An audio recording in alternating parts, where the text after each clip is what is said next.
सादगी नेता सुशील कोइरालालाई गाडी दिए, शेरबहादुर देव दम्पतिसँग पनि लपक्कै टाँसिए र भाग्य उनको कमारो भएर उनी मन्त्री बने। तर कन्फ्लिक्ट अफ इन्ट्रेस्टवाला मन्त्रालयमा उनी किन गए, जबकि उनी ऊर्जा मन्त्री हुन कारणवश अयोग्य थिए। अरू मन्त्रालय पनि उनले सम्हाल्न सक्दैनथे। त्यो मन्त्रालयमा काङ्ग्रेसले चाहेको भए प्रदीप पौडेललाई पठाउन सक्थ्यो अथवा बद्री पाण्डेजीलाई पठाउन सक्थ्यो। एउटा जुनियर मान्छे जो 62-63 को जनआन्दोलनमा पनि सामेल थिए र रातारात आएर धनको प्रतापले गर्दा त्यहाँ पुग्यो र ऊ वास्तवमा कैयौँ हाइड्रोको मालिक पनि हो र वास्तवमा भन्ने हो भने बर्खास्तगीको लायक चाहिँ ऊ थियो, तर बर्खास्त गरियो कुलमानजीलाई। यो अन्याय भएको छ। नमस्कार आदरणीय दर्शकवृन्द, आज संवाद गर्नका लागि, बहस गर्नका लागि, छलफल गर्नका लागि विशेष गरेर पछिल्लो राजनैतिक घटनाक्रम, पछिल्लो पटक चर्चामा रहेका विषयवस्तुमाथि केन्द्रित रहेर कुराकानी गर्नका लागि आज हामीसँग हुनुहुन्छ चर्चित वक्ता, सर्वप्रिय, सबैले चिनेका पुण्य गौतम। पुण्य गौतमजी, यहाँलाई हार्दिक स्वागत छ। नमस्कार। थ्याङ्क यू सो मच, धन्यवाद।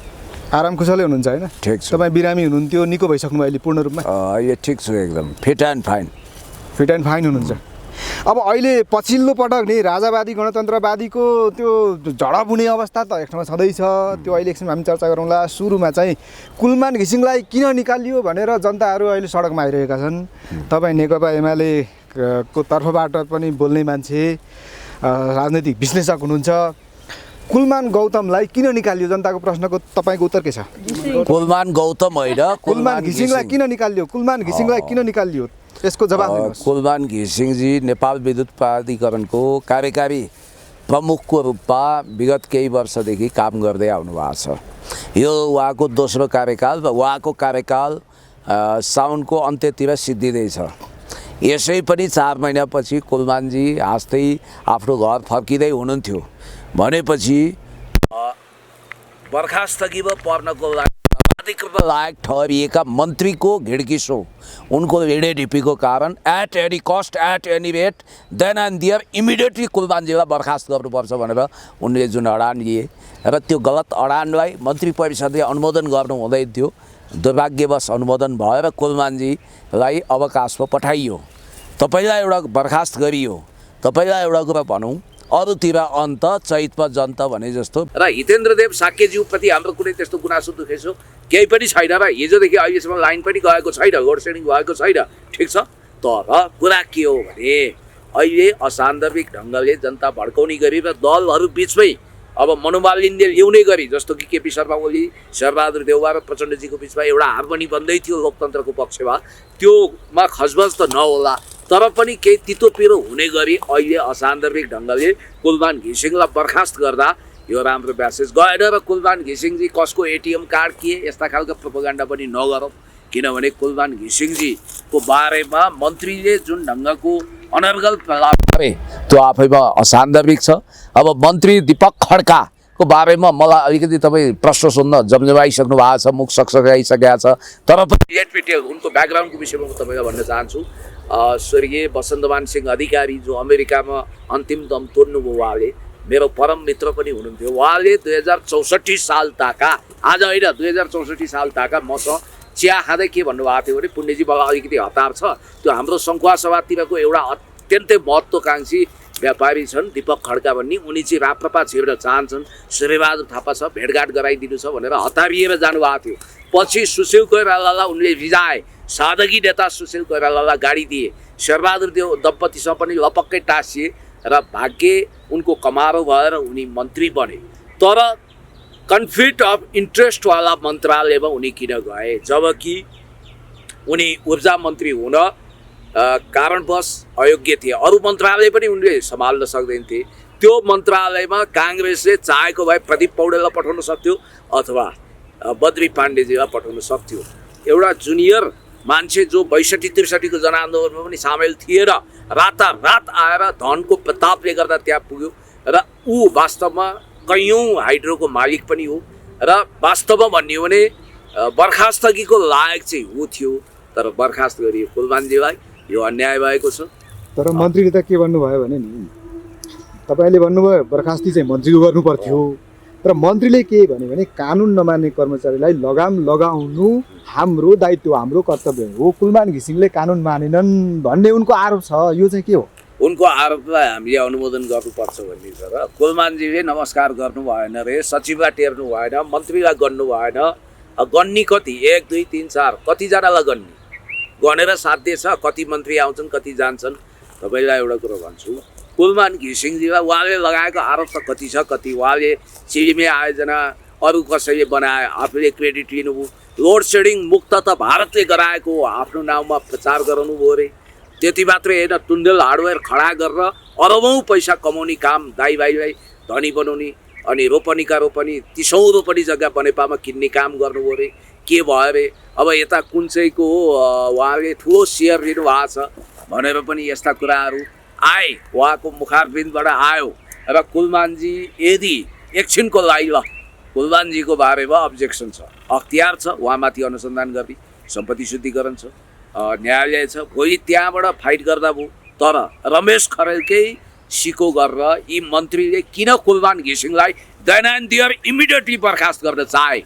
तपाईँलाई एउटा कुरो भन्न चाहन्छु, कुलमान घिसिङजीले गुड म्यानेजरियल क्यापासिटी देखाएर नेपालबाट लोड सेडिङ मुक्त त गराएको र भारतले नेपाललाई बिजुली बेचेर लोड सेडिङ मुक्त गरायो भन्नु मूर्ख तर्क हो। एउटा मन्त्रीलाई पटक्कै यो शोभा दिँदैन। त्यसो भए एकछिन भारतबाट बिजुली आएको त हो नि, सत्य कुरालाई सत्य पनि त भन्नु पर्यो। तपाईँ अहिले कोट प्यान्टमा पर्दामा देख्नु भएको छ भने चिरिच्याट्ट हुनुहुन्छ। तपाईँलाई श्रेष्ठ टेलरिङले चिटिक्क पारे हो त? तपाईँको पैसाले चिटिक्क पारे हो। पैसा तिर्नु हो, राम्रो कपडा लगाउनु, टेलरिङलाई क्रेडिट जाने त यसो व्यक्तिगत ल है धन्यवाद कति राम्रो सिलाइदिनु भएछ भन्ने मात्रै हो, पब्लिकली भनिरहनु पर्दैन। र फोकटिया भारतले हामीलाई भित्तामोड ढल्के बहरको प्रसारण लाइन बनाइदिएर यहाँ लोड सेडिङ मुक्त गराएको हो। युपी र बिहार अहिले पनि अन्धकारमा छ। नेपाललाई उसले बिजुली बेचेको हो, हामीले खनखनी बढी परल मूल्यमा बिजुली किनेका छौँ। हुन त त्यसमा पनि कुलमानजीलाई चार छ। अर्को कुरो डेडिकेटेड फिडर र ट्रङ्क लाइनको विषयमा हिजो अमनलाल मोदीले पनि पोलिटिक्स गरेकै थिए, आज उनले आफूलाई सच्याएछन् माओवादीको सांसद। यति कुरा तपाईँलाई भन्न चाहन्छु कि कुलमान घिसिङजीको चुहावट कम गर्ने र राम्रो क्यापासिटी देखाएर लोड सेडिङ मुक्त गर्ने कुरामा ठुलो भूमिका छ। त्यसको क्रेडिट उहाँलाई दिनुपर्छ, भएको कुरा भएको भन्नुपर्छ। र हामीले टाउको दुखाउनु पर्दैन। हुन त अहिले सडकमा उछलकुद छ, मान्छेले टाउको जोगाउन मुस्किल भएको छ होइन, एक खालको आन्दोलन उठेको छ। राजाभन्दा सरकार राजावादीको भन्दा ठुलो जोस उनीहरूले निकालिरहेका छन्। र तपाईँलाई एउटा स्मरण गराउँछु, आज पनि मेरो ढाडमा थुप्रै सुम्लाहरू छ, चोट छ, खत छ। 2077 सालमा उहाँ पदमुक्त हुनुभयो, अर्थात् एक कार्यकाल पुरा गरिसकेपछि घर फर्किनुभयो। दोस्रो कार्यकालको लागि नेपाल विद्युत प्राधिकरणको कार्यकारी निर्देशक कुलमानजीलाई बनाउनुपर्छ भनेर सडकमा सबभन्दा बुलन्द आवाज उठाउने मान्छे म हो। अहिले धेरैले भनेका छन् पुण्य गौतम सडकमा किन छैन, आन्दोलनमा किन छैन आदि इत्यादि। म के भनिरहेको छु भने त्यतिखेर कुलमानजी सर्वोच्च अदालत जानुभएको थिएन, अहिले उहाँ न्यायको मन्दिरमा जानुभएको छ, उहाँले त्यहाँबाट इन्साफ पाउनुहुन्छ। नम्बर 1। त्यसकारण अर्को कुरो, पुण्य गौतम जस्तै आवाज निकाल्ने धेरै भए। अब मेरो यो टाउकोमा यस्तो चोट लागेको छ कि फेरि यो टाउकोमा लट्ठी बज्रियो भने तपाईँहरूको जस्तो अवस्था मेरो नहुन सक्छ। त्यसकारण मैले हेलमेट लगाएर त्यहाँ जाने कुरा आएन। अनि अर्को कुरो, मैले जे भन्नुपर्छ, मेरो लडाइँको मोर्चा फेरिएको छ, म मिडियाको मोर्चाबाट लडिरहेको छु, आवाज बुलन्द गरिरहेको छु। र यति भन्न चाहन्छु कि कुलमान घिसिङजीको देवत्वकरण पनि गर्नु हुँदैन, उहाँका पनि कमी कमजोरी होलान्। उहाँमाथि अनगिन्ती आरोपहरू लगाएको छ, सस्तो प्रोपोगन्डा गरेको, के गरेको यहाँ उहाँ भन्ने। तर एउटा कुरो म तपाईँलाई भन्न चाहन्छु, याद गर्नु होला, पोइन्ट टु बी नोटेड। 4 महिनापछि घर जाँदै गरेको कुलमान घिसिङलाई अहिले तपाईँले पद मुक्त गर्नुको कारण सम्माननीय प्रधानमन्त्री केपी शर्मा ओलीज्यूले उहाँका 4वटा प्रस्तावहरू क्याबिनेटमा अस्वीकृत गर्नुभयो। 5औँ प्रस्ताव जाँदा पनि माननीय अर्थमन्त्री विष्णुप्रसाद पौडेल, शिक्षा मन्त्री विद्या भट्टराईज्यू र यता रमेश लेखकले प्रतिवाद गरेको कुरा आयो। र शेरबहादुर देउबा पत्नी आरजु देउबा जो परराष्ट्र मन्त्री हुनुहुन्छ र दीपक खड्काले हिड्किसो गरेर लिडेढिपी गरेको हुनाले त्यो प्रस्ताव पारित भयो। त्यो नहुनु पर्थ्यो, नम्बर 1। नम्बर 2, कुलमान घिसिङजीको विषयमा अब मैले सुनेको के भने उहाँ हाइड्रोका मित्र हुनुहुन्छ, हाइड्रो पावरवालाहरूको। उहाँ आफूले इच्छाको कर्मचारीलाई ठिक ठाउँमा सेवा गर्न चाहनुहुन्छ, भनेको मतलब उहाँले चाहेको ठाउँमा लान चाहनुहुन्छ र टेन्डर पास गराउने कुरादेखि। तपाईँलाई थाहा छ नेपाल विद्युत प्राधिकरणमा भन्दा ठुलो टेन्डर कहीँ पनि हुँदैन। मलाई लाग्छ खरबको बजेट भएको दुईवटा निकाय भनेको नेपाल विद्युत प्राधिकरण र सडक विभाग हो भनेपछि त्यसलाई त एउटा भन्सार पनि भनिन्छ। अब यहाँ स्ट्याटस लेख्नेले त कुलमानजीको कार्यकाल भनेको भ्रष्टाचारको स्वर्णकाल भनेर पनि कतिपय राजवादी मित्रहरूले लेख्न भ्याउनु भएछ। म तपाईँलाई एउटा कुरा के भन्छु भने कुलमानजीप्रति तपाईँहरूको त्यत्रो गुनासो छ भने जानुहोस्, हतियार जानुहोस्, सम्पत्ति शुद्धिकरण जानुहोस्, जानु पनि भएको होला, उहाँको विषयमा पनि अनुसन्धान गर्नुहोस्। तर अहिलेको लागि कुलमान घिसिङजीलाई जसरी हटाइएको छ त्यो गैर इन्साफी भयो, त्यो नाजायज भयो, त्यो गलत भयो र उहाँलाई अदालतले न्याय दिनेछ भन्ने कुरो अब शुक्रबार पेशी चढेको छ, उहाँले दायर गर्नुभएको रिटमा छलफल हुनेछ। तर अब के आउला त फैसला के कुलमान घिसिङ पुनर्बहाली हुन सक्लान्? अहिले फैसला हुँदैन, त्यसको अन्तरिम आदेश आउँछ मेरो विचारमा। अब त्यसो भए एउटा के प्रश्न छ यहाँ भन्दाखेरि कुलमान घिसिङको बर्खास्ती कुलमान घिसिङमाथिको प्रहार हो कि प्रतिपक्षी दल नेकपा माओवादी जसले कुलमान घिसिङलाई नियुक्त गरेको थियो? होइन, यस्तो हामीले विधिको शासनमा विश्वास गर्नुपर्छ। यसरी व्याख्या गर्दै जाँदा कुलमानजीका विरोधीहरूले उहाँ नेकपा माओवादी केन्द्रको ऊर्जा विभाग सदस्य भनिदिन्छ। उहाँ 51 सालमा नेपाल विद्युत प्राधिकरणमा जागिर पाउनु हो। उहाँसँग मेरो अलिकति पुरानो चिन्जान हो है। तपाईँलाई एउटा स्मरण गरौँ, मेरो नाता पर्ने एकजना आफन्त कमल चौलागाईजी 2048 सालमा संयुक्त जनमोर्चा नेपालको तर्फबाट तात्कालीन एकता केन्द्र प्रचण्डजीको नेतृत्वको जनमोर्चाको त्यतिखेर नेतृत्व डाक्टर बाबुराम भट्टराईले गर्नुभएको थियो, पार्टीको प्रचण्डले गर्नुभएको थियो। त्यसबाट उहाँ सांसद हुनुहुन्थ्यो।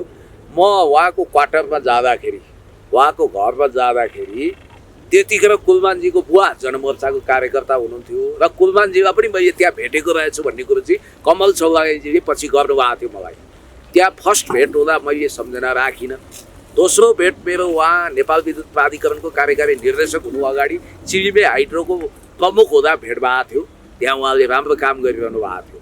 अब तपाईँलाई एउटा कुरो भन्छु, उहाँलाई 11औं तहबाट एकैचोटि छलाङ हनाएर नेपाल विद्युत प्राधिकरणको कार्यकारी निर्देशक बनाउँदा धेरै मान्छेले प्रश्न उठाएका थिए। तर उहाँले कुर्सीमाथि न्याय गर्नुभयो, अब्बल भूमिका देखाउनु भयो।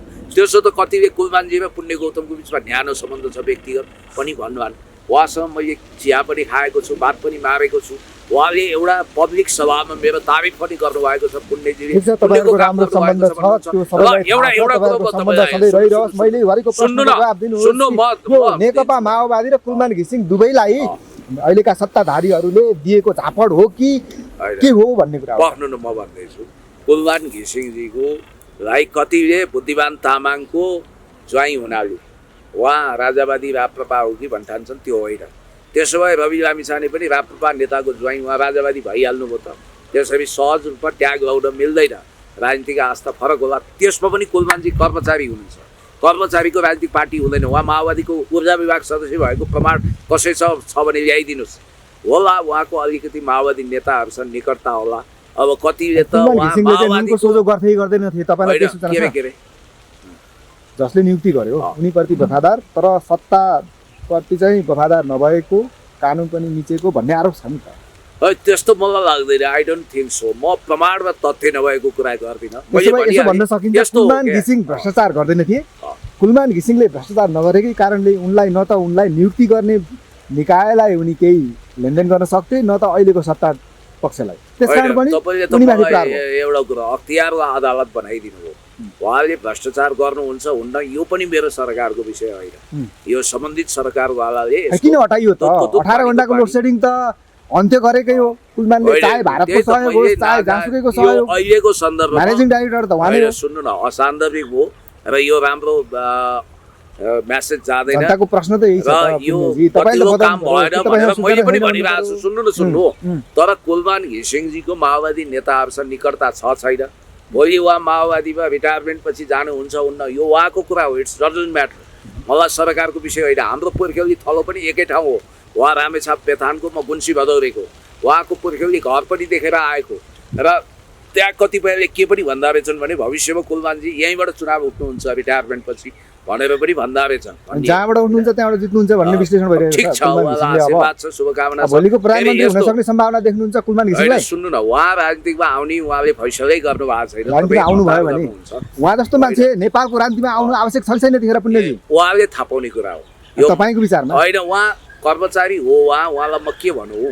भयो यो कुरो होइन उहाँ आफैले भन्ने कुरा हो नि त उहाँ त अहिले कानुनी लडाइँमा हुनुहुन्छ त्यस कारणले गर्दाखेरि उहाँको विषयमा मैले यसै तोकेर ठोकेर भन्न सक्दिनँ तर अहिले कुलमान घिसिङ सन्दुक रोहित जस्ता मान्छेहरू राजनीतिमा आएको जनता हेर्न चाहन्छ कुलमानजी भनेको थोरै अङ्कले बोर्डमा नआएको मान्छे एसएलसीमा पनि र उहाँभन्दा इन्जिनियरिङको पढाइमा अलिकति सिनियर मेरो दाजु हुनुहुन्छ मोहन गौतम अहिले अप्पर तामाकोसीको प्रमुख हुनुहुन्छ मलाई जहाँसम्म लाग्छ कुलमान घिसिङजीसँग राम्रो क्यापासिटी छ क्षमता छ योग्यता छ प्रतिभा छ र उहाँको क्षमताको भरपुर दोहन पनि गर्नुपर्छ राज्यले र अहिले अब यति कुरा भनौँ कि सडकमा असन्तुष्टि छ मान्छेहरू कराइरहेका छन् मान्छेहरूले आवाज बुलन्द गरेको हुनाले सम्भवतः अदालत कतैबाट ढल्किने कोल्टिनी प्रभावित नभइकन उहाँलाई स्टे अर्डर दिएर पुनर्बहाली गर्छ भन्ने कुरोमा त्यो तपाईँको चाहना हो जनताको चाहना पनि त्यही होला एक ठाउँमा छ अब अहिले यो कुलमान प्रकरणले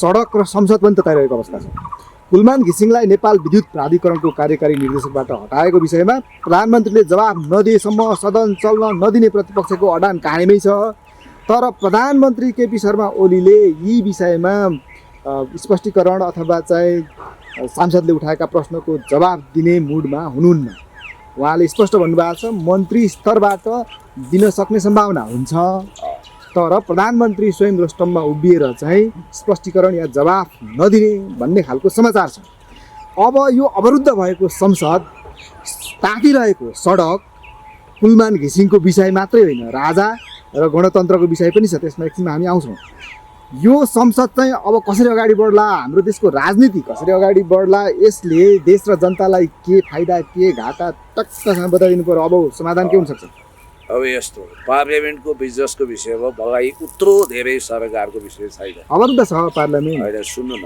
त्यहाँ जनताका कानुनहरू पास सम्माननीय गर्ने प्रधानमन्त्री कानुन बनाउने ठाउँ हो सुन्नु न मेरो कुरो सम्माननीय प्रधानमन्त्रीज्यूले जवाफ के दिनुहुन्छ हुन्न यो उहाँहरूको कुरा हो यो मेरो बिजनेस होइन मैले यसको विषयमा वक्तव्यबाजी गर्नु जरुरी पनि छैन नम्बर 1 होइन अब त्यो उहाँहरूको आन्तरिक मामिला हो पनि भन्छु दोस्रो कुरो यो एकजना सांसद रहेछन् ज्ञानबहादुर साई ज्ञानेन्द्र साई उनले प्रचण्डजीलाई टिआरसीसँग कुलमान घिसिङजी साटेको भन्नुभयो त्यसको खण्डन आइसक्यो पूर्व प्रधानमन्त्री पुष्पकमल दाहाल प्रचण्डले भन्नुभयो यो गलत हो म अत्यन्तै दुखित छु यो भएको होइन तपाईको विचारमा के लाग्छ त्यसै भएको हो या प्रचण्डले भने अनुसार उहाँले भन्दा दुई बित्ता उफ्रिएर रासोपाको केन्द्रीय सदस्य सचेतक सन्तोष परियारजीले यो हुनै सक्दैन माल वस्तु हो र व्यक्ति साट्न भनेर भन्नु अब मैले तपाईँलाई होइन तर राजनीतिमा जे पनि हुन्छ भन्छन् नि त होइन हुनै नसक्ने भन्ने के छ कुल डाउन बिग कुल म भन्दैछु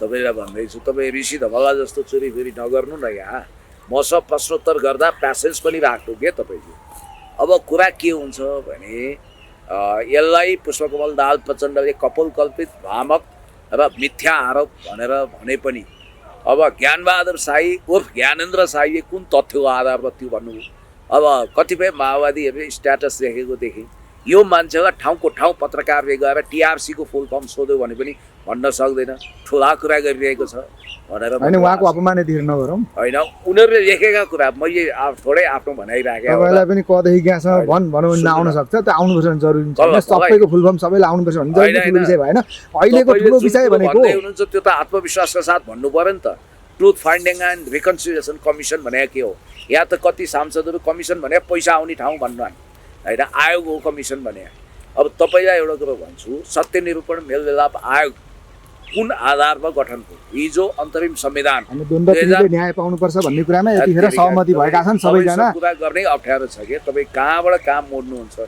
2063 को संविधान अन्तरिम संविधानको लेटर एन्ड स्पिरिटमा टेकेर पछि 72 को संविधान जारी भइसकेपछि truth finding and reconciliation commission सत्य निरूपण मेलमिलाप आयोगको गठन भयो नेपालले रोम स्ट्याचुमा सिग्नेचर नगरेको हुनाले भूत प्रभावी कानुन लागू भएर नेपालका कुनै पनि शासकले जसरी तपाईँको इन्टरनेसनल क्रिमिनल कोर्ट आइसिजेमा स्लोबोदान मिलोसेभिच र राडोभान काराजिच गएका थिए बोस्निया हर्जगोभिना र कोसोभोका तत्कालीन राष्ट्रपतिहरू पोलपोट गएका थिए त्यसरी उभिनु पर्दैन पोलपोटमाथि पनि ट्रिब्युन गठन भएको थियो भन्ने कुरो अहिले आएको बेलामा अब उहाँले 3 बित्ता उफ्रेर टिआरसी छ कुलमान साटेको भन्नुभयो अब एउटा कुरो उहाँलाई के जानकारी रहन्छ भने टिआरसीको कार्यादेशभित्र यदि टिआरसी गठन भएन भने भोलि इन्टरनेसनल ट्रिब्युन आयो, इन्टरनेसनल ह्युमनिटेरियन ल लागू भयो, नेपालमा इन्टरनेसनल ट्रिब्युन बस्यो, युनाइटेड नेसनले छानबिन गर्यो, ह्युमनिटेरियन ल लाग्यो, इन्टरनेसनल क्रिमिनल कोर्ट सक्रिय भयो भने युद्धरत पक्ष जो छन् ती सबै हतारिन्छ। 2052 साल फागुन 1 गते यता उहाँहरूको दुई जना प्रधानमन्त्री हुनुभएको छ राप्रपाको तर्फबाट। एकजना त जीवितै हुनुहुन्छ, लोकेन्द्र बहादुर छन्, अर्को सूर्यबहादुर थापा। अब 2058 सालमा पहिलोचोटि राजा ज्ञानेन्द्रले दलहरूबाट सत्ता आफ्नो हातमा लिनुभएको थियो। अझ 61 सालमा त घोषित रूपमै 61 साल माघमा लिनुभयो भन्ने बित्तिकै ज्ञानेन्द्र शाहीको यो अभिव्यक्तिले राजा र दरबारलाई नै सङ्कटमा पार्छ। ज्ञानेन्द्र शाहीको अभिव्यक्ति गलत हो भन्ने तपाईँको निष्कर्ष होइन? सुन्नुहोस् न, एउटा कुरो त्यो, दोस्रो कुरो के भने अब वृहत शान्ति सम्झौता कम्प्रिहेन्सिभ पिस एकर्डको लेटर एन्ड स्पिरिट के हो भन्ने कुरो पनि उहाँलाई थाहा छैन होला र त्यही भएर रघु पन्तले अलिकति इतिहास अध्ययन गर्न भन्नुभएको छ र राजावादीको विषयमा याद गर्नु, राजतन्त्र र राजाहरूको विषयमा इतिहास पढ्नुहोस् भनेर रघु पन्तले प्रचण्डको सवालमा प्रचण्डजीले त्यो कुरा जब भन्नुभयो त्यसपछि ज्ञानबहादुर शाही ज्ञानेन्द्र शाहीको कुनै पनि जवाफ आएको छैन। अब यो कल्पित मनोहर कहानिया हो भनेर भन्नुभएको छ। फेरि अब कुलमान घिसिङजीको सन्दर्भमा चाहिँ मलाई के लाग्छ भने अब प्रचण्डजीले टेकन फर ग्रान्टेड टाइपको पोलिटिक्स गर्नुहुन्छ भनेर म कसरी ठाडै भनौँ। पहिलो कुरो होइन, I have lots of evidence कि कतिपय कुरामा ज्ञानेन्द्र शाहीजीले बकवासपूर्ण कुतर्क राख्नुहुन्छ।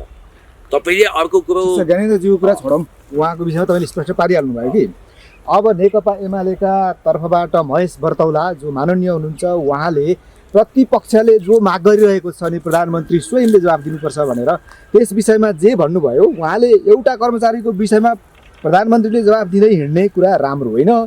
प्रमुख प्रतिपक्षी दल नेकपा माओवादी केन्द्रका प्रमुख सचेतक हितराज पाण्डेले पनि के भने प्रधानमन्त्री बाहेक अन्यले जवाफ दिने कुरामा सहमत हुन सकिँदैन। अब नि तपाईँको विचारमा चाहिँ मन्त्री स्तरीय निर्णय गरेर कुलमानलाई जसरी हटाइयो मन्त्री परिषदबाट क्याबिनेटबाट ऊर्जा मन्त्रालयबाट होइन, त्यस अर्थमा प्रतिपक्षले राखेको माग उचित हुन सक्छ या सक्दैन? यो समस्याको समाधान गर्न एकातिर सर्वोच्चले दिने फैसला कुर्न पर्यो, त्यो एक ठाउँमा छ। तर अहिले संसद जुन अवरुद्ध भएको छ त्यो अवरोध हट्नका लागि चाहिँ प्रधानमन्त्रीको जवाफ ठिक हो या मन्त्री स्तरीय जवाफले नै प्रतिपक्षहरू सहमत हुनुपर्छ? के लाग्छ तपाईँको?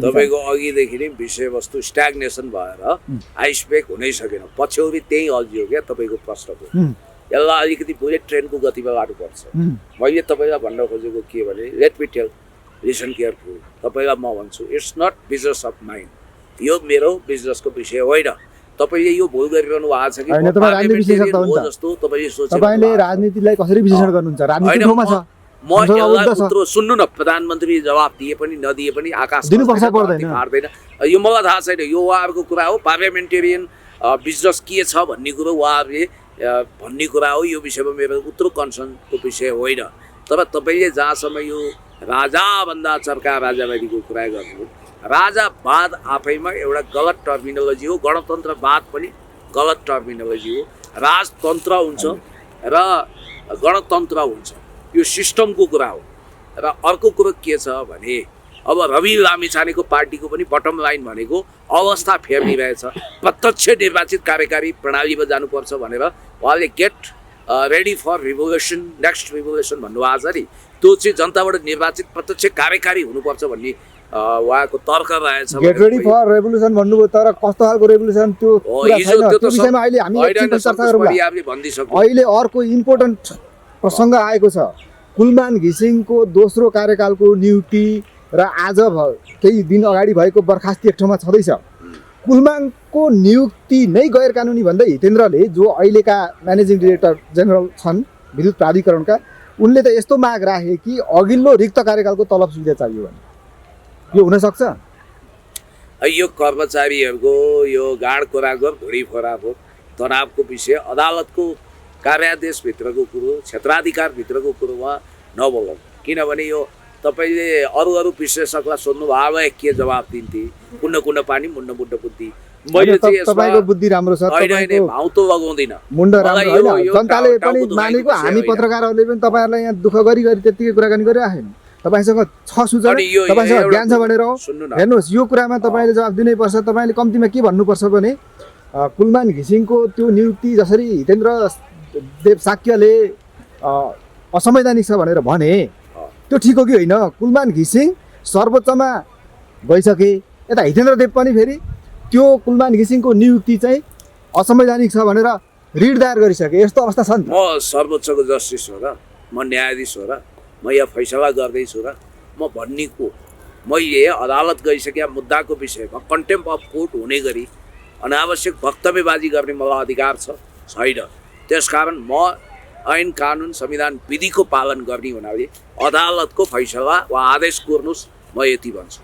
अब उनलाई चाहिँ 78 माघ 28 गते तत्कालीन केबी शर्मा ओली नेतृत्वको सरकारले कार्यकारी निर्देशक नियुक्ति गरेको थियो हितेन्द्र देवलाई। तर 78 साउन 25 गते तत्कालीन ऊर्जा मन्त्री पम्फा भुसालले ऊर्जा आयोगको ऊर्जा विशेषज्ञका रूपमा मन्त्रालय तानेकी थिइन्।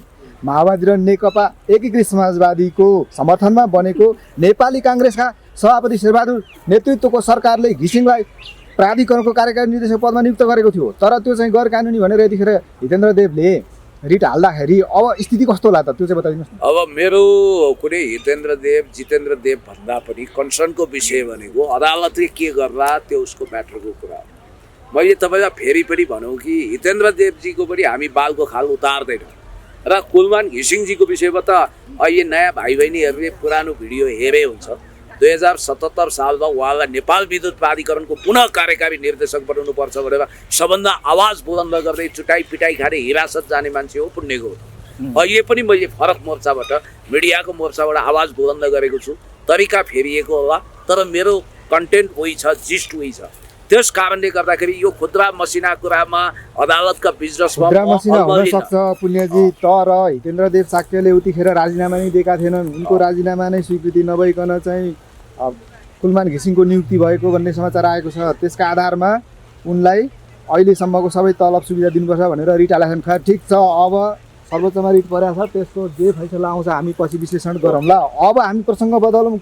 प्रसङ्ग बदल्नु अगाडि हजुर, म गगन थापा र विश्व प्रकाशलाई ग्लासिरिन लगाएर गोइको ग्लासिरिन आँसु नझार्नको निम्ति अपिल गर्छु। उहाँहरूको कार्यकर्ता हो दीपक खड्काजी मन्त्री, उहाँहरूले चाहेको भए मन्त्रीलाई स्टप गर्न सक्नुहुन्थ्यो। त्यो मन्त्रीलाई सके राजीनामा मगाउने, नभए पनि उहाँहरूले मन्त्रालय स्थानान्तरण गर्न सक्नुहुन्थ्यो। त्यो मन्त्रालयमा प्रदीप पौडेललाई ल्याउन सकिन्थ्यो अथवा बद्री पाण्डेलाई ल्याउन सकिन्थ्यो। तर एउटा जुनियर व्यक्तिलाई ऊर्जा जस्तो महत्त्वपूर्ण मन्त्रालयमा उहाँहरूले पठाउनु भयो र आजभन्दा अगाडिसम्म गगन थापा र विश्व प्रकाशले कहीँ पनि कुलमानजी माथि खबरदार हात लम्काउने आँखा चम्काउने काम नगरौँ भनेर भन्नु भएन। तर अहिले आएर लोक रिजाइको लागि, सस्तो लोकप्रियताको लागि उहाँहरूले वक्तव्यबाजी गरिरहनु भएको छ। गगन थापा र विश्व प्रकाश शर्माजी अब एक हिसाबले भन्नुपर्दा बुढी मरी भन्ने होइन, काल पल्टियो भन्ने मुख्य समस्या हो भन्ने कुराबाट तपाईँहरू किन तर्किनुहुन्छ? तपाईँहरूको तर्क भनेको आडबाङ्गे छ। तपाईँहरू वास्तवमा तार हरण गर्ने तपाईँहरूको कुनै नायक पनि देखिएन र तारण हरण गर्ने नायक नदेखिएको हुनाले र यो तपाईँहरूको जो सुती खेती छ, यो कृषक आया मानसिकताका साथ यो सुती खेती गर्ने काम बन्द गरिदिनुहोस्। हुन्छ पुण्यजी। अब राजावादीहरू यतिखेर सडकमा यस्तै गरेर उग्र रूपमा गणतन्त्रको विरोधमा अहिलेको सत्ताले गरेको भ्रष्टाचार बेथिति भनेर अब राजतन्त्रै आउनुपर्छ, यहाँ मियो बिनाको दामी भयो, राष्ट्रिय एकताको प्रतीक राजा मात्रै हुन्, यस्ता तर्क दिएका छन् र त्यसरी सडकमा आएका छन्। अब राजा चाहिँ यो देशमा पुनः बाली हुने सम्भावना छ कि छैन? अब यस्तो हो, यो लोकतन्त्र हो। कोहीले राजा विरुद्ध किटारी जाहेरी गरेर चौकीमा जान्छन् होइन, प्रहरी अड्डामा जान्छन्। कोही राजाभन्दा चर्का राजावादी बनेर दोस्रो महेन्द्र नै बनाउनु पर्यो, श्रीपाद ज्ञानेन्द्र महाराज धिराजलाई भन्छन्, कोही के भन्छन्। राप्रपारी विभाजित होला जस्तो अवस्था पुगिसक्यो। त्यसैले यो गणतन्त्रवादी भर्सेस राजावादी भनेर अहिले जो उछलकुद भएको छ, यसले नेपाललाई सशक्त बनाउँछ कि कमजोर बनाउँछ भन्ने कुरो महत्त्वपूर्ण हो। किनभने देशी विदेशी प्रतिक्रियावादी दक्षिणपन्थीहरूले नेपाललाई द्वन्द्वको परेड ग्राउन्ड बनाउन चाहिरहेका छन्। भनेपछि नेपाल अस्थिरताको खाडलमा झन् धेरै धेरै धकेलिएको हो। अहिलेसम्म राजाले अस्ति गोर्खा गएर पनि म शान्तिको पक्षमा छु, हिंसा नहोस् शान्ति होस् भनेर भनिरहनु भएको छ। यसको मतलब राजावादीहरूले त घर घरबाट थुत्ने, यहाँ गर्ने उहाँ गर्ने भन्छ। होइन, राजालाई नियन्त्रणमा लिने भन्ने खालको चर्चा हो, त्यसकारण पनि शान्तिपूर्ण होस्, कसैलाई नियन्त्रणमा लिने होइन धरपकड गर्ने काम नहोस् भन्न खोज्नु यो मिडियामा आएका सबै कुरा अथेन्टिक छन्। राजाले जबसम्म म सिरपेज लगाउन तयार छु, म नारायणनीति फर्किन्छु, म परमाधिपति हुन्छु सेनाको भनेर इच्छा जाहेर गर्नुहुन्न तबसम्म। होइन, हामीलाई साथ दिनुहोस् भनेको के हो त? होइन, साथ दिनुहोस् भने मैले तपाईँलाई साथ दिनुहोस् भने मतलब जे पनि हुनसक्छ। साथको अर्थ अनेक हुनसक्छ। त्यस कारणले गर्दाखेरि यो दृष्टिबिनले हात्ती छामे जस्तो होइन, राजावादीहरू त नि पुण्यजी, राजाले हामीलाई साथ दिनुहोस् भनेर 75औं प्रजातन्त्र दिवसको सङ्घारमा दिएको वक्तव्यबाट उक्सिएका छन्। राजाले हामीलाई आह्वान गरे, त्यसकारण हामी सडकमा आयौँ भनेर भन्छन् नि त। अब उनीहरू नि विवाद गरिरहेका छन्, झगडा गरिरहेका छन्, उनीहरूसँग रोड म्याप पनि छैन। त्यसकारण यो राजावादी भन्नु पनि टर्मिनोलोजी पनि गलत हो। गणतन्त्रवादी वा राजावादी हुँदैन, किनभने वाद हुनको लागि त्यसमा फिलोसफीमा, समाजशास्त्रमा, राजनीतिक अर्थशास्त्रमा विशेष योगदान गरेको हुनुपर्छ। त्यस्तो तपाईँसँग यस्तै ज्ञान बुद्धि विवेक छ र त तपाईँलाई हामीले विशेष ग्राह्यता दिएर पनि अन्तर्वार्ता गर्छौँ। तपाईँ विद्वान हुनुहुन्छ, अब यतिखेर भन्नुहोस्, त्यसो भए राजावादी भन्नु पनि गलत हो। राज संस्था पुनर्स्थापना हुनुपर्छ, नेपालमा राजा चाहिन्छ भनेर माग गर्नु चाहिँ के हो? होइन, एउटा कुरो लोकतन्त्रमा तपाईँले आवाज राख्न पाउनुहुन्छ। अहिले यसमा उहाँहरूलाई संविधानले एउटा कम्फर्ट जोन दिएको छ क्या। उहाँहरूलाई आफू त्यति लोकप्रिय भएको लाग्छ भने सके मोर पार्टी नै एकता गरेर सबै खाले राजतन्त्रवादीहरूले होइन भने पनि मोर्चाबन्दी गरेर चुनावमा जाउँ, 2/3 ल्याएर कम्फर्ट जोनमा बसेर सर्लक्क संविधान चेन्ज गरिदिउँ। गणतन्त्र मन परेको छैन त्यो राखौँ, सङ्घीयता मन परेको छैन हटाउन्, कुनै अर्को केही सिस्टम राखौँ, बदलौँ। होइन, उनीहरूले बदल्न सक्छन्, 2/3 सक्छ। तर एउटा कुरो मैले तपाईँलाई भने, खुद राप्रपाको स्ट्यान्डको कुरा गरौँ त। 72 सालको संविधानलाई उसले अनुमोदन गरेर गणतान्त्रिक सरकारमा हिस्सा लियो। अनि हामीले उपयोग गरे हो सुन्नु, के को उपयोग हुन्छ? संसदलाई उपयोग गरे, सत्ता सरकारमा जानु पनि हामीले चाहिँ उपयोगै गरे हो। हाम्रो मुख्य उद्देश्य भनेको प्रत्यक्ष प्रधानमन्त्री उपयोग भने के? उपयोग भनेको त चरम भद्दा अवसरवाद हो। यस्तोमा अवसरवादीको कुनै राजनीति त्यसो त माओवादीले पनि त संसदलाई अहिले उपयोग गरेको भन्छन्, क्रान्ति सफल भएकै छैन भन्छन्। होइन, माओवादी त घोषित लाइनमै आइसक्यो, संसदीय परिपाटी नै मानेर जान्छ उसले, त्यसमा फरक छैन। त्यो मुखको मात्रै समाजवादी हो। अनि अर्को कुरो मैले तपाईँलाई भनिहालेँ कि वास्तवमा भन्ने हो भने अहिले पब्लिक कन्जम्सनको लागि अनावश्यक हाहाकार गरेर फाइदा छैन। चित्रबहादुर केशरीले के भने, हामी सङ्घीय राज्य प्रणाली मन पराउँदैनौँ, त्यसकारण यसमा हिस्सा लिँदैनौँ भने जब उनी काशी जान काशीकै बाटो हिँडिरहेका छन् भने गन्तव्यमा पुग्छन्। उनलाई प्रदेश सरकार प्रमुखको अफर गर्दा पनि उनले मानेनन्। अब यिनीहरूले प्रदेशमा मन्त्री पनि पठाए, सभामुख पठाए, अझ प्रदेश प्रमुख ताकिरहेका छन् राप्रपावालाले। अनि बिना लामालाई यिनीहरूले सांसद बनाएर, याद गर्नु होला, क्रिस्चियनलाई सांसद बनाएर हिन्दू भन्ने खास्टोलाई पनि यिनीहरूले अन्त्य गरिसके। म त भन्छु क्रिस्चियनलाई चाहिँ सांसद बनाउँदै हुन्न भन्ने त कहाँ छ त? क्रिस्चियनिटी पनि त्यहाँ प्रतिनिधित्व हुनु पर्यो, समानुपातिक भनेको के हो त? अनि हिन्दू राज्य माग्नेले क्रिस्चियनलाई सांसद बनाउँछ भने त्यसको अर्थ के हुन्छ? हिन्दू भन्दा पनि सिन्धुबाट सुरु भएको हिन्दू वास्तवमा वैदिक सनातनी नै वेदबाट निश्रित भएको प्रामाणिक धर्म हो, अरू जम्मै पन्थ हो। एउटा कुरा ख्याल गर्नु होला। र अर्को कुरो म तपाईँलाई भन्न चाहन्छु कि यिनीहरूले धर्मनिरपेक्षताको सवालमा पनि कम्प्रोमाइज गरिसके, गणतन्त्र अनुमोदन गरिसके, त्यसकारण उपयोगको नाममा यिनीहरूले भद्दा मजाक गरिरहेका छन्। यही गणतान्त्रिक सिस्टमको सत्तामा पुग्छन्, भत्ता खान्छन्, सबै गर्छन्। त्यसकारण यिनीहरूको चालबाजी भनेको भोट ब्याङ्क बढाउने हो, राजालाई एटिएम कार्ड बनाएर आफ्नो योग्यता क्षमता दर्शाउने हो। त्योभन्दा बढी केही पनि छैन। यिनीहरूसँग कुनै एजेन्डा पनि छैन। यिनीहरू भनेको पञ्चमण्डलीको बासी क्लब हो। त्यस कारणले गर्दाखेरि मलाई त लाग्छ नेपालमा प्रत्यक्ष निर्वाचित कार्यकारी प्रमुखको एजेन्डामा जानुपर्छ। र आधुनिक नेपाल सुरु भएदेखि राणाकाल अथवा हिजो अझ अगाडिदेखि विगत 500 वर्षको इतिहास यता सबैको सम्पत्ति शुद्धिकरण गर्नुपर्छ। सार्वजनिक ओहदामा बसेको मान्छे यदि ऊ स्वर्गवासी भयो भने पनि उसको शक्तिशाली आयोग बनाएर सार्वजनिक ओहदा धारण गर्नेको स्रोत नखोलेको सम्पत्ति तपाईँ जस्ता विश्लेषकहरूले, तपाईँ जस्ता बुद्धिजीवी व्यक्तिहरूले भनेको कति वर्ष भयो, कति पटक भयो, तर खोइ त हुँदैन। हुनुपर्छ, अब हुन्छ। हामीले राजा आएपछि हुन्छ भनेर होइन, राजा पक्षधरले अब व्यवस्था फेर्नुपर्छ भनेर सुरुवात गरे, आन्दोलनै सुरु गरे। त्यो त भोलि अब गणतन्त्रका पहरेदार भन्नेहरूको एउटा त्यो पनि माओवादी घटकहरूको भनौँ। अब त्यहाँ एमाले काङ्ग्रेस छैन। हिजो युवा सङ्घले पनि मानव समुद्र उराल्यो र भोलि मलाई लाग्छ काठमाडौँमा यिनीहरूले कम्तीमा 2 लाख मान्छे 3 लाख मान्छे भेला गर्छन्। राजा विश्वस्त हुनुहुन्छ 2-3 लाख भेला हुनेमा तपाईँ विश्वस्त हुनुहुन्छ समाजवादी मोर्चाले? उनीहरूको छ जनमत छ, गर्न सक्छन् उनीहरू सक्छन्। अब त्यति जम्मा गरेर काठमाडौँमा जनता उतारिसकेपछि राजावादीहरू त्यसमै पछि हट्छन् त? होइन, अब उनीहरू सब विकल्प छैन, एजेन्डा छैन। राजाभन्दा चर्का राजावादीको दाउपेच भनेको अब हामीले लुट्न पाऊँ भन्ने आवेदन हो। उनीहरूको अन्तिम पुकार यही हो। र होइन, नवराज सुवेदीले त पटक पटक प्रधानमन्त्री जस्तो पद पनि नलिएका व्यक्ति, सङ्घर्ष समितिका होइन सुन्नु न, यसको तथ्य र प्रमाण के छ? नवराज सुवेदीजी आफैले भनेको कुरा हो, किताबमा लेखिया छ। 36 सालमा आफ्नो बारेमा जे पनि लेख्न त पाइयो, तर अहिले हामी एकछिनलाई विश्वास गरौँ, किनभने उहाँले त्यो अवसर पाउनु भएकै छैन भन्न सकिएन। 25-26 वर्षको पल्लो उमेरमै राजाले पत्याएका व्यक्ति, विद्वान व्यक्तित्व, ती व्यक्ति आज अब राजा फेरि ल्याउनै पर्छ, यो गणतन्त्रले देशलाई, देश र जनतालाई त्यत्रो ठुलो उपलब्धि दिएन, अवस्था परिवर्तन भएन भनेर लागेका छन्। अब राजावादी भनौँ अथवा देशभक्त, राष्ट्रभक्त अनेक खालका नामहरू छन्। उनीहरूले नवराज सुवेदीकै नेतृत्वमा राजा ल्याउने सम्भावना चाहिँ त्यसो भए तपाईँ देख्नुहुन्न?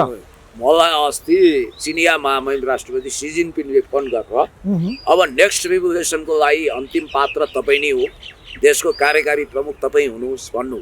अनि लगत्तै सुन्नुहोस्, त्यसपछि मलाई डोनाल्ड ट्रम्पको फोन आयो र डोनाल्ड ट्रम्पले चिनिया राष्ट्रपतिको कुरा बहकिनु हुँदैन, तपाईँ डेमोक्रेटिक मुभमेन्टमा हुनुपर्छ भन्नुभयो। भनेपछि यो कुरालाई कसरी हेर्नुहुन्छ? त्यसै गरी नवराज सुवेदीको अभिव्यक्तिलाई हेर्ने हो, किनभने उहाँलाई तत्कालीन राजाले प्रधानमन्त्री हुन अफर गरेको छ भन्ने कुराको कुनै तथ्य छैन, प्रमाण छैन। ओमेगा घडी काण्डमा राजालाई बदनाम गर्ने उहाँ हो। म राजाको खण्डन मण्डन आलोचना गर्न चाहन्न, किनभने उहाँ आफ्नो थानकोमा हुनुहुन्छ, ठिक छ, आफ्नो थानकोमा बस्न पाइयो। उहाँले म राजमुकुट लगाउँछु भनेर फेरि इच्छा व्यक्त गरेको, भोकली एनाउन्स गरेको अवस्था पनि छैन। उहाँले एनाउन्स गरेपछि यो विषयमा डिबेट होला। अब अहिलेको सन्दर्भमा भन्दा हाइपोथेटिकल कुरा, हावादारी कुरा, ऊ दुर्गा प्रसादले भनेन नि त, ट्रम्पको अफिसमा उनको छलफल छ अरे, मोदीकोमा छ अरे, सी जिनपिङकोमा छ अरे, यस्ता हावादारी कुरा गरेर होइन। समाचारमा आइसक्यो, व्यवस्था उल्टाउनका लागि परेको नवराज सुवेदी नेतृत्वको राज संस्था पुनर्स्थापनाका लागि संयुक्त जनआन्दोलन समितिले दुर्गा प्रसादलाई विशेष जिम्मेवारी दिएर कमान्डर बनाएको भन्ने छ। भनेपछि त्यो समितिको हैसियत र औकात के होला तपाईँ सोच्नुहोस्। नवराज सुवेदी ब्याक भएका हुन्? सुन्नु न, दुर्गा प्रसाद जस्तो हाउडे उटपट्याङ मान्छेलाई आफ्नो कमान्डर बनाइसकेपछि अब नवराज सुवेदी चाहिँ त बिचरा अब घोडाको सिङ र धोतीको पिङ भइसक्नु भएको छ। मैले उहाँको खिल्ली उडाएको होइन। नवराज सुवेदी कति काबिल मान्छे हुन् भने मेरै रामेछापको हुन्, कोर्खेली थल हो। उनी 27 वर्षसम्म राष्ट्रिय पञ्चायत सदस्य भए। उनी झन्डै दिव्य 12-13 वर्ष मन्त्री भए, तर उनले रामेछापको विकासको लागि ओराको सिङको पर सारेनन् भन्दा पनि फरक पर्दैन भने उनले के गरे? त्यस कारणले गर्दाखेरि राजाको छनौट पनि फेरि उहाँ नै हो भनेर भन्ने के प्रमाण छ र? राजेन्द्र लिङ्गदेनले त त्यो प्रमाण पनि माग्नुभयो क्यारे। अर्को कुरो के भने, जसले जे भने पनि राजाभन्दा चर्का राजावादीहरूले के बुझ्नुपर्छ भने, होला उनीहरूमा गम्भीर वैचारिक विचलन आयो, उनीहरू लकपकिए, तर सिद्धान्त त राजा राजा भनेर सबभन्दा बढी चिच्याउने र मार खाने व्यक्ति अथवा अवसर लिने व्यक्ति भने कि कमल थापा हुन् कि लिङ्गदेन हुन्। र लिङ्गदेन र कमल थापाभन्दा चर्का राजावादी नवराज सुवेदी हुन सक्दैनन् र दुर्गा प्रसाद पनि हुन सक्दैनन्। अब अहिले लिङ्गदेनमा लगभग त्यो पोलिटिक्सबाट दरकिनार गर्ने खालको अवस्था देखियो र राजाको छनौटमा पनि यसो हेर्दा यदि नवराज सुवेदी नै राजाको छनौटमा परेको हो भने राजाका 2 सचिव पनि बाहुन नै र उहाँको सारा चोइस नै बाहुनमा टिकेको छ र छेत्री वा ठकुरीले त्यहाँ ढिम्किन पनि पाउँदैन भन्ने पनि देखियो। होइन, कतै नवराज सुवेदीलाई चाहिँ पूर्व राजा ज्ञानेन्द्र शाहले दर्शन भेट नदिएका कारणले पनि उनले त्यो जिम्मेवारी दुर्गा प्रसादलाई सुम्पिएको हुनसक्छ। अब यो कसलाई के दर्शन भेट दिनुभयो, कहाँ दिनुभएको छैन भन्ने मैले यो सरकारको विषय राख्दिनँ। दुर्गा प्रसादलाई यो सुम्प्या हो कि होइन भन्ने पनि थाहा छैन। समाचारमा आइसक्यो होइन, दुर्गा प्रसाद आफैले भने होला नि के होला। पत्रकार सम्मेलनमा नवराज सुवेदी स्वयंले भनेको भनेर समाचार छापियो। होइन, सुन्नु, त्यो कुन ठुलो कुरा हो त? को कमान्डर को के अनि नवराज सुवेदीले चाहिँ एउटा के विचार व्यक्त गर्थे भनेदेखि म पनि युवा अवस्थामै राजाद्वारा मनोनित देश र जनताको सेवक हुँ, त्यसकारण म पनि अब यङस्टारहरूलाई विश्वास गर्छु भनेर उनले देश र कतै राज जनताको संस्था सेवक। पुनर्बाली हुँदा पनि मेवा- नाति पुस्तालाई भनेर भन्दै हुनुहुन्थ्यो, सङ्केत निराजनतिर थियो कि, र अहिले दुर्गा प्रसाई पनि म भन्दा अलि यङ हुन्, उनलाई चाहिँ नेतृत्व दिउँ भनेर दिएको पनि त हुनसक्छ। त्यसलाई त सकारात्मक रूपमा लिनु पर्दैन र? सुन्नु है, दुर्गा प्रसाईको विषयमा म धेरै टिक्का टिप्पणी गर्न चाहन्न। नवराज सुवेदीको बारेमा, नवराज सुवेदी सामान्य घरानाको मान्छे अहिले धनकुबेर कसरी भयो, उनको अपार सम्पत्तिको स्रोत के हो, अनि राज्य कोषबाट उनले ऋण लिएका रहेछन्, त्यो ऋण उनले तिरेनन्। हुकुम प्रमाङ्गीबाट क्षमा भयो, उनले 25 बिघा हो कि कति जग्गा किन्दा राज्य कोषबाट लिएको कुरा आफ्नो किताबमा स्वीकारेका छन्। र नेपालको वन जङ्गल सारा विनाश गर्ने गरी चोथामल जटियालाई ठेक्का दिएको कुरा, उनलाई नक्कली नागरिकता दिने कुरा कबुल गरेको सूर्यबहादुरसँग पञ्चायत जिताउनको लागि त्यस्ता अनैतिक सम्झौताहरू गर्ने नवराज सुवेदीलाई तपाईँ आदर्श मान्नुहुन्छ? नवराज सुवेदीको विषयमा मलाई सोध्नुहोस् न। अनि मलाई सबैजना पञ्चायतकालीन भनिन्छ नेताहरूमा उहाँको निष्कलङ्क विदेशी भनेर नवराज सुवेदीलाई होइन, होइन, चिनिएको कुनै त्यो गलत विदेशी हो त्यसलाई? राष्ट्रको सुन्नु, कुनै विदेशी राष्ट्रको उनी सब पिआर पनि छ भनेर यो टेलिभिजनले दाबी गरेको छ। र यो उमेरमा आएर नवराज सुवेदीलाई यस्तो सुनपानी छर्किने आदि इत्यादि वाक्याबात भन्ने कुनै थुक छैन। उनी टेस्टेड एन्ड फेल्ड मान्छे हो।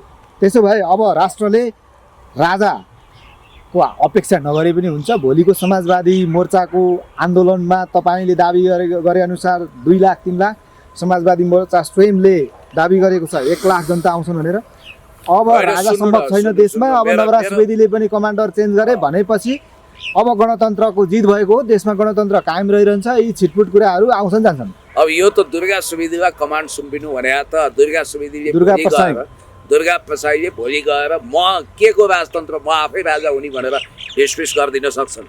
त्यसकारण उनको ठेगान दुर्गा छैन। प्रसाई प्रति तपाईँ विश्वस्त हुनुहुन्न? होइन, विश्वस्त म मात्रै होइन, को विश्वस्त छ उहाँसँग? पहिलो कुरो होइन, राजतन्त्र चाहिन्छ भनेर जहाँ जहाँ जनताहरू भेला हुन्छन् त्यहाँ सबै दुर्गा प्रसाईका समर्थकहरू देखिन्छन्।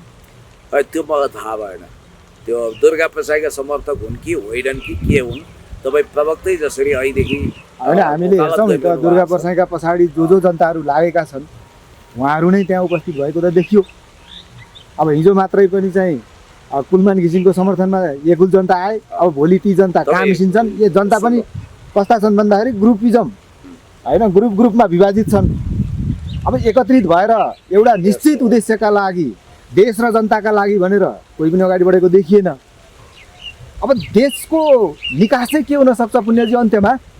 अब यो समग्र जे समस्याहरू देखिन्छन्, तपाईँ हामी जे विषयमा छलफल गऱ्यौँ, विश्लेषण गऱ्यौँ, बहस गऱ्यौँ, यी समस्याको समाधान के देख्नुहुन्छ अन्त्यमा?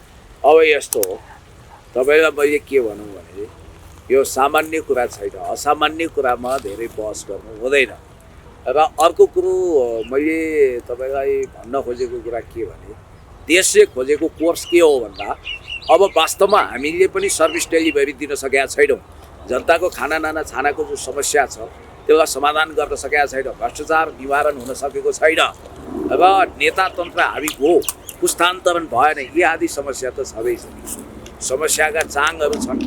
लोकतन्त्र उन्नत लोकतन्त्र हुनु पर्थ्यो, जनताको खाना नाना छानामा अनुवाद हुन सक्नु पर्थ्यो लोकतन्त्र होइन। जनताको एक्सपेक्टेसन धेरै थियो, जनताहरू धेरै अवस्थामा सुधार चाहन्थे होइन। अहिले तपाईँलाई एउटा कुरो भनौँ, खाना नाना छानाको समस्याले तडपिएका भुइँ मान्छेहरूको आवाज सुन्नु पर्थ्यो र बिचौलियाहरूको पक्षमा जानु हुँदैन थियो। हो, यो असन्तुष्टि काफी हदसम्म छ। र मैले तपाईँलाई भनौँ भू राजनीतिक कारणले भोलि कुनै तन्त्र वा सिस्टमलाई राष्ट्रले राष्ट्रिय सहमतिको आधारमा कुनै कम्बोडियाको नरदम सिम्मानुक मोडलमा लाने आदि इत्यादि त्यो बेग्लै कुरा हो। त्यो अभूतपूर्व राष्ट्रिय सहमतिको आधारमा सेना र अन्तर्राष्ट्रिय समुदाय समेतको कन्सेन्ससमा बृहत गोलमेज सम्मेलनले त्यो गर्न सक्छ। तर तपाईँलाई भनौँ अहिले पनि जनताहरू असन्तुष्ट होलान् के होलान्। यदि काङ्ग्रेस एमाले माओवादी सहितले साँच्चै आह्वान गर्ने भने 10औं लाख मान्छे निस्किन्छन्, मार्च पास गर्छन्, मान्छे नभएको होइन। तपाईँलाई यति कुरा भनौँ। र लोकतन्त्र भनेको सर्वकालिक एउटा सिस्टम हो, तर यो बुर्जुवा लोकतन्त्र बिहारी गणतन्त्र मात्रै होइन। हामीलाई समाजवाद चाहिएको छ, प्रत्यक्ष निर्वाचित कार्यकारी प्रमुख चाहिएको छ। बालेनजीहरूलाई आशाको नजरले हेर्न सकिन्छ। नेक्स्ट जेनेरेसन आउनुपर्छ, पार्टीभित्र पनि हामी जस्ता मान्छे आउनुपर्छ भन्ने आवाज जनताको छ। पुस्तान्तरण अहिलेको आवश्यकता हो। राज्यको जङ्गी सुधार गर्नुपर्छ, जनताको असन्तुष्टि सम्बोधन गर्न सक्नुपर्छ। अहिले पनि के बिग्रिएको छ, सामान्य प्रधानमन्त्रीज्यूले देशको विशिष्ट यो अवस्थामा हामी सबै सांसद मन्त्रीले अब 1 रुपियाँ पनि तलब भत्ता लिँदैनौँ, जनताको हामी निस्वार्थ सेवा गर्छौँ भनेर घोषणा गर्नुहोस् त, पपुलारिटी दिन दुगुना रात चौगुना बढिहाल्छ। त्यसकारण अवस्थालाई जङ्गी सुधार गर्नको निम्ति सबै, अब मलाई लाग्छ रवि लामिछानेले पनि get ready for next revolution भनेको प्रत्यक्ष निर्वाचित कार्यकारी प्रणालीतिर जाने नै कुरा गर्नुभएको होला। र याद गर्नु होला, ज्ञानबहादुर शाही और ज्ञानेन्द्र शाहीलाई त हामीले होइन, राजाको सबभन्दा पहिलादेखि वकालत गर्ने ढिल्लीराम खनाल स्वयंले तपाईँ ठुला कुरा नगर्नुहोस्, तपाईँले एसएलसी र +2 को डकुमेन्ट सार्वजनिक गर्नुहोस् यदि तपाईँ त्यो हो भनेर चुनौती दिइरहनु भएको छ। ठुला कुरा के गर्नु? ठिक छ, प्रत्यक्ष कार्यकारी प्रधानमन्त्री अथवा राष्ट्रपतिमा जानको लागि त संविधान परिवर्तन गर्नुपर्ने होला, 2/3 हुनुपर्ने होला, कसैको 2/3 छैन, कसरी सम्भव हुन्छ त्यो? होइन, किन जनताको रिभोल्युसन त्यता गयो भने त पिपुल भर्डीको आधारमा हुन सक्छ नि त, भनेपछि क्रान्तिको आधारमा हुन्छ। हुन्छ। त्यो क्रान्ति रक्तपातपूर्ण हुन्छ या शान्तिपूर्ण हुन सक्छ? रक्तपातपूर्ण क्रान्तिको त हामी परिकल्पनै गर्दैनौँ। बुद्धवादी तरिकाले, एकदमै शान्तिपूर्ण तरिकाले जनताको आवाज मुखरित गरेर अहिले पनि दलहरूले वास्तवमा हामी प्रमुख कार्यकारी प्रणालीभन्दा बाहिर जान्छौँ भनेर त भनेका छैनन्। उनीहरूले कमन कन्सेन्सस गरे भने एमाले काङ्ग्रेस सहितका दललाई जनताले त्यो ट्र्याकमा ल्याउन सक्छन् र त्यतातिर जानु। हवस्, धन्यवाद। Thank you.